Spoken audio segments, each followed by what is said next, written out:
Hello, my name is Ulrich Schmitz. I'm from Atlas Copco Gas and Process Division and work there as a marketing manager. With this presentation, we want to highlight where compressors are operating in downstream operations, achieving high reliability and efficiency in the process. The table of content today is a quick introduction about Atlas Copco and presence in the Middle East. We want to refer to emerging markets, the intricately geared technology and API. A short session about the radial compressor characteristics, our technology experience, industrial applications, and at the end, a quick summary. Atlas Copco, a Swedish company headquartered in Stockholm, present in 180 countries with 34,000 employees. Turnover of 9 billion euro and long in the business since 1873. We have an organization which is separated in 4 business areas. This is compressor technique, vacuum, industrial technique, and power technique. And in the compressor technique, we have divisions for service, industrial air, oil-free air, professional air, medical air, air tech, as well as gas and process. That is the division I'm representing and referring here in this presentation today. Regarding aftermarket, we have a decentralized global network, also present in these 180 countries. We provide service 24/7 and are there when you need us with service and spare parts, maintenance support, lifetime availability is supported through this structure. Particularly in Middle East, we have an aftermarket organization with 180 people. We use also support of distributors. We have about 50 technicians and are there to support you in the region.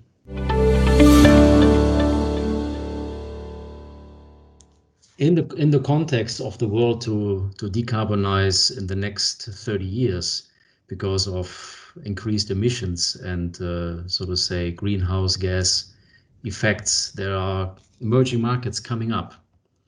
One of those markets is the hydrogen production, the transportation, storage, and its use.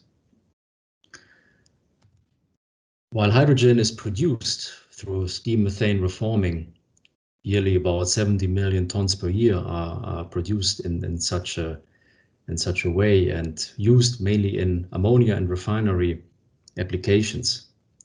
There's also a trend to produce hydrogen via green energy, means from renewable energy, green energy, and then make green hydrogen. That is also the future which we can see using electrolyzers. So then there's still the transportation and the storage because of the characteristics of hydrogen, which is a very thin gas.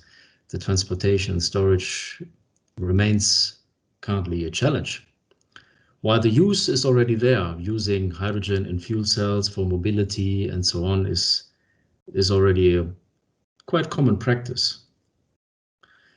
When it comes to LNG also the world production is currently on average around 350, 60, 90 million tons per year, while it's expected to grow almost double to 700 million tons per year by 2040. So there's a lot of demand for natural gas currently, and there's a prediction that in the future, then once hydrogen, let's say, can replace LNG, the hydrogen will take over. But so far it's not the case. So LNG is still a very popular medium as for power applications.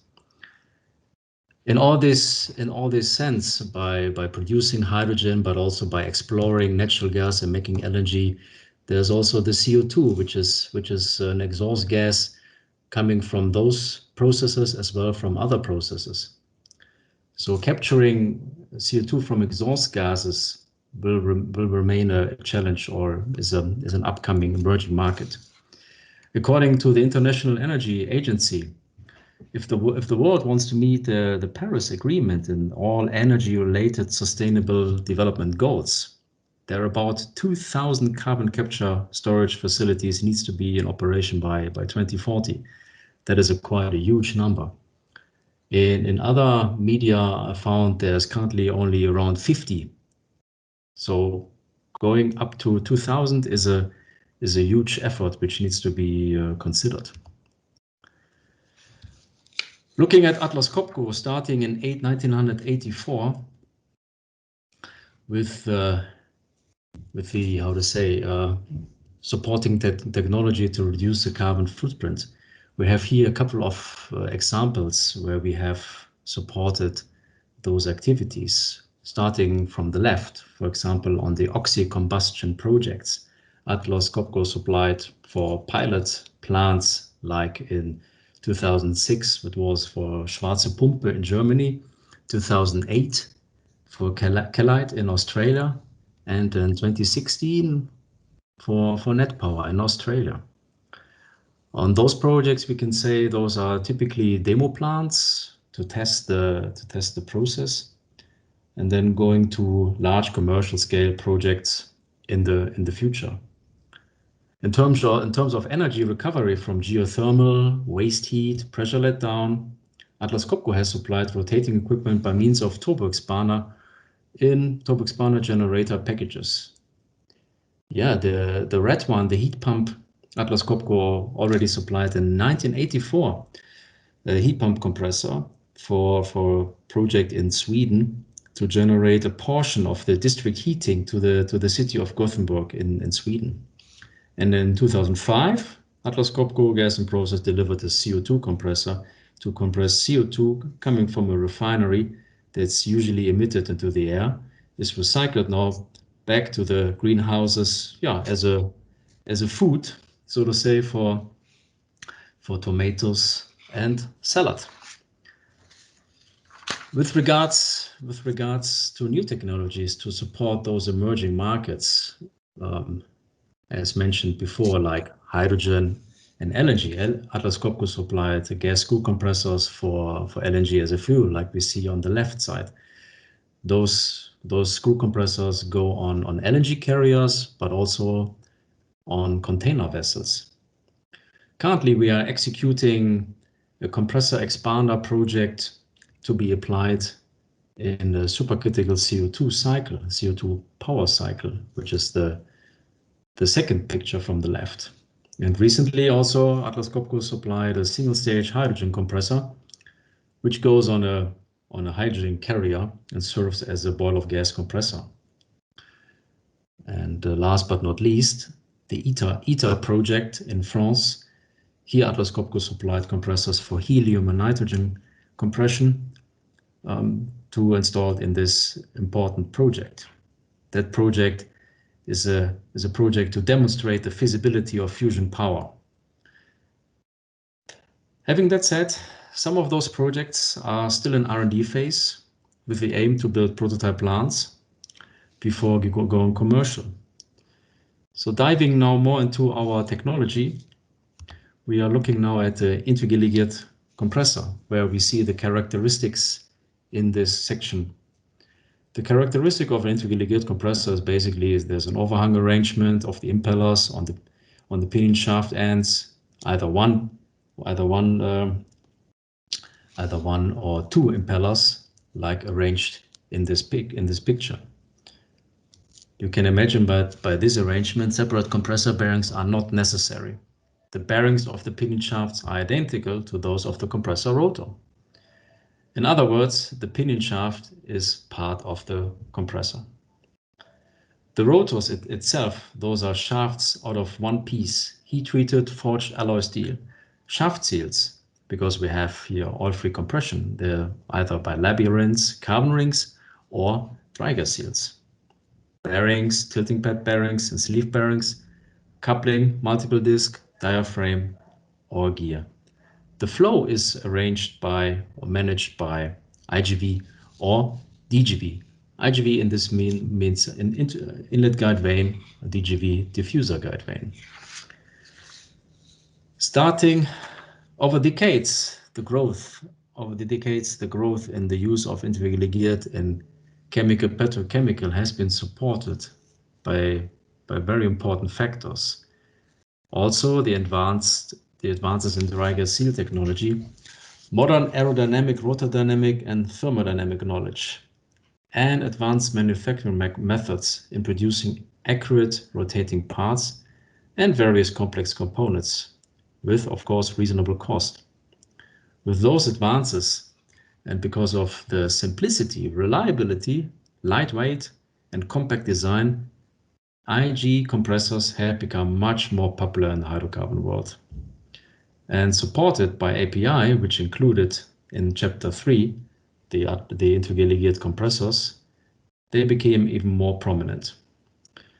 Looking at those pictures, we see the major differences in a Chapter 2 and in a Chapter 3 compressor. The Chapter 2, the non-intermediate machine, basically has all the impellers arranged on one shaft. What we don't see here is, of course, the gearbox, which would be external. There's another coupling to connect. So basically, you see only a small fraction. While you see on the intermediate picture for the Chapter 3 machine, you see there's the gearbox, the rotor, the bull gear, everything is in a single unit. So that speaks for itself. Means you see smaller footprint, less components, less impellers. Moving further on the API side, there's a couple of important APIs to mention. Besides 617, there's 672 for the intermediate air compressors, 613 for gears, 614 for loop oil, 692 for shaft seals, and 671 for couplings. Those are the typical APIs we are dealing with. And in addition, if it comes to certain end users, there are additional API amendments, in particular here mentioned for 617, like the PTS of Petronas, the DEP of Shell, and so on. Everyone has a certain special code for this.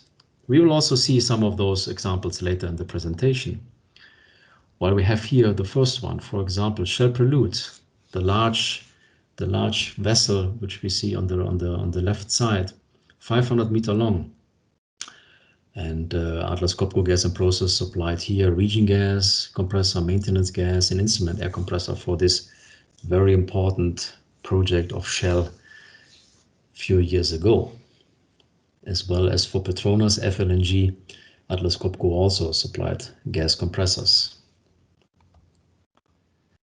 Coming to olefins, polyolefins, also here people companies like Linde, KBR, Technip, CB&I, and Toyo, who are typically licensor and sometimes EPC for those cracker projects, they require a decooking air compressor, which is also an important part of this plant. And companies like Race, Univation, LyondellBasell, Novolen, working more on the polyolefin side, they have in their spec a cycle gas compressor, which is the green machine. Those cycle gas machines are critical for the process, so are part of the licensor approval.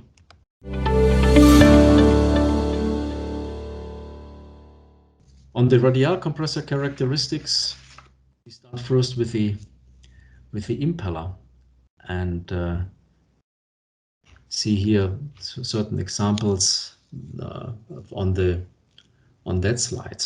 There's a medium, there's a large impeller. Typically those impellers are open and closed, like the picture in the middle. We see the closed impeller, while we see on the right side the open impeller. Materials are typically chosen depending on the application, going from cryogenic to hot applications, either aluminum, titanium, or of course stainless steel. Together with the impeller, the casing or volute forms the compressor stage. Also here, Atlas Copco has experience on materials for applications down to -250 up to even 500 degrees C. Technology experience covers inside Atlas Copco Gas and Process, compressors, expanders, and compounders. Having that said, building on the early designs pioneered by Linde and the know-how of Rotoflow and Murphy Trench, Atlas Copco Gas and Process engineers have developed specialized turbo expanders for applications in power generation, industrial gas applications, and liquefaction cycles. Today, Atlas Copco Gas and Process Division has built more than 4,600 turbo expander systems used in cryogenic applications from inlet temperatures of -231 and non-cryogenic surfaces up to 500 degrees C. On the compressor side, we have supplied more than 4,000 compressors, used also in cryogenic, corrosive, hazardous, and non-hazardous application. Single and multi-stage turbo compressors up to 8 compressor stages and 200 bar, as well as, like we show in the middle, the compounder, which combines the service. The compounder concept, quickly explained, we see here there's a nice flexibility with the intercollegiate concept and the ability to combine compression and expansion on one gearbox. This gives a lot of benefits, and you see because of the small scale, and you can combine it in one machine. Those compounders are applied in various markets and processes, like in nitric acid, LNG, hydrogen peroxide, just to name a few. Moving on, and with the help of this chart, we would like to show and explain how the mole weight of the gas influences the pressure ratio of a given impeller geometry. The formula we are looking at is the isentropic head, shown here in a very simplified manner to explain how the mole weight, MW here in the formula, influences the pressure ratio. Provided the head, the YS on the left side, is constant, the pressure ratio will increase for a higher mole weight gas. That is basically what the formula tells us. That means for a different gases, like we plotted here in this chart, like a CO2, high mole weight, air, lower mole weight, going down to hydrogen, a very low mole weight, the head, the pressure ratio, the head is the same, but the pressure ratio is getting lower. Like for a CO2, we can go up to 200 bar, while for CH4, it's only about 50, and hydrogen only about 2. Continuous improvement, very important exercise performed in our R&D group. We see here just an example on the impeller developments we did and we continuously do. The left side shows a red line and the green line. The red line basically the impeller before the improvement, and the green line after the improvement. And what we can see here is that we have a 2% higher efficiency, or for the same efficiency, a 20% higher flow achievement. Those are really important steps in the impeller development, and this is continuously done in the research work. Also on the efficiency for a measured machine, we show here on the right side, there is a compressor was tested with a measured efficiency isentropic of 90%, which is a really great number. While referring before to the impeller, on this slide we refer now to the rotor, and each machine of Atlas Copco and each rotor undergoes the rotor dynamic analysis. And in this analysis, we focus on the separation margin, we focus on the minimum design clearances, as well as on the stability criteria as required by API. Beside the in-house engineering and design, we provide in-house manufacturing, machining, and testing. Starting from left, milling of impeller out of a solid piece, non-destructive testing, overspeed testing of each impeller, including measurement before and after, hydro testing of the casings with 1.5 times the design pressure, balancing of the rotors, either low speed or high speed, depending on the design and the rotor behavior. And of course, at the end, followed by mechanical test run and performance testing.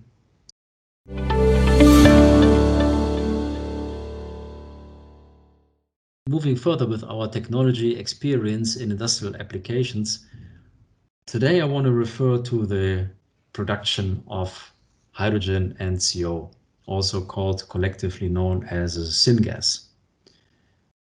As we all know, the refining and petrochemical industry consumes a large amount of this, and the hydrogen and the CO depends on the fuel being used. This can be either natural gas, coal, petcoke, or from biomass. After the initial reforming of the feedstock by either steam methane reforming or gasification process, the raw syngas still contains other gases as impurities like CO2, CH4, H2S, and also water. And then additional processes and measures have to be taken to get the right product mix before going to the product. Highlight I would shift here to the CO shift and the PSA process. Companies who are in need of high purity hydrogen will use a multiple bed pressure swing absorber plant, PSA, to get the right product. And then the hydrogen is used further in refineries for refining crude oil, which is increasingly becoming more heavier and more sour, and more stringent environmental regulations are driving this demand. In addition, we see here there's many other various applications applied for those syngases. Remember back the chart we looked at before. Now we have plotted here some important references of Atlas Copco in this chart, starting with a mixed refrigerant compressor used in a single mixed refrigerant process, going from 5 to 49 bar, 20,000 kilowatt driver. This machine fits nicely into our range. We see that flag of Atlas Copco. Here is a 4-stage machine over the flow. Going on in CO2, a higher mole weight gas, we can go with our 8 stages up to 200 bar and have delivered this machine for projects in urea plant, going to 200 bar in this case with 5,150 kilowatt driver.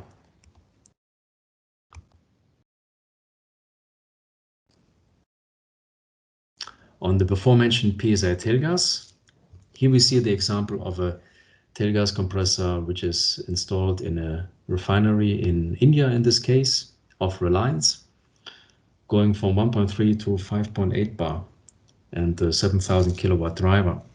This particular machine was designed considering a couple of features like API 617 plus the Reliance amendment, the 004, MR004, the loop all system according to 6114. It has double dry gas seals. The bearings had to be designed for 1995 degrees C at most adverse operation. And this machine has to deal with changing mole weights from 5 to about 15, with a gas mix of about 80% hydrogen and the remaining of CO, CO2, as well as CH4.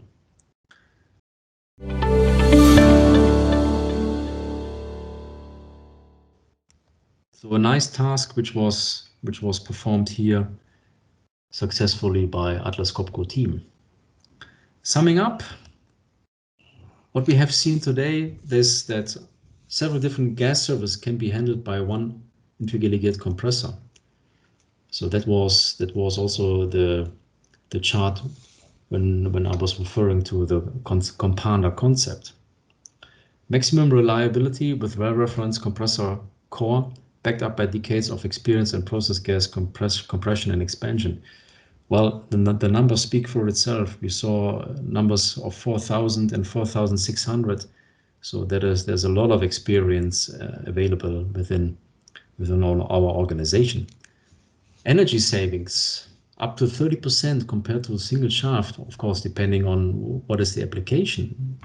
And but the benefits comes typically because of the interstage cooling and the individual designed rotor speeds, giving highest efficiency.